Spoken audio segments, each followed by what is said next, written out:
Welcome to day 13 of reading a chapter of the Bible every day. We are in Genesis 13. I'm reading the New Living Translation of the Bible, and let's get right into scripture. Genesis 13. So Abram left Egypt and traveled north into the Negev, along with his wife and Lot and all that they owned. Abram was very rich in livestock, silver, and gold. From the Negev, they continued traveling by stages toward Bethel, and they pitched their tents between Bethel and Ai, where they had camped before.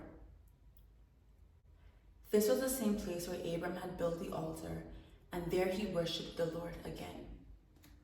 Lot, who was traveling with Abram, had also become very wealthy with flocks of sheep and goats, herds of cattle, and many tents. But the land could not support both Abram and Lot with all their flocks and herds living so close together. So disputes broke out between the herdsmen of Abram and Lot.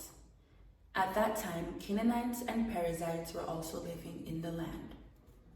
Finally, Abram said to Lot, "Let's not allow this conflict to come between us or our herdsmen. After all, we are close relatives.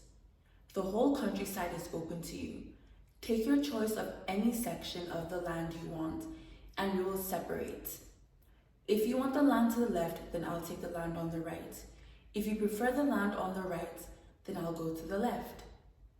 Lot took a long look at the fertile plains of the Jordan Valley in the direction of Zoar. The whole area was well watered, everywhere like the garden of the Lord or the beautiful land of Egypt. This was before the Lord destroyed Sodom and Gomorrah. Lot chose for himself the whole Jordan Valley to the east of them. He went there with his flocks and servants and parted company with his uncle Abram. So Abram settled in the land of Canaan, and Lot moved his tent to a place near Sodom and settled among the cities of the plain. But the people of this area were extremely wicked and constantly sinned against the Lord. After Lot had gone, the Lord said to Abram, "Look as far as you can see in every direction, north and south, east and west. I am giving all this land, as far as you can see, to you and your descendants as a permanent possession. And I will give you so many descendants that, like the dust of the earth, they cannot be counted. Go and walk through the land in every direction, for I am giving it to you."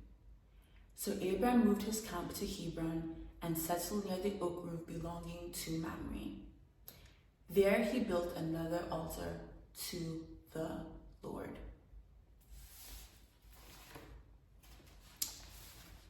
Now, if we go back to Genesis 12, we remember that God said to Abraham, and I quote, "Leave your native country, your relatives, and your father's family, and go to the land that I will show you."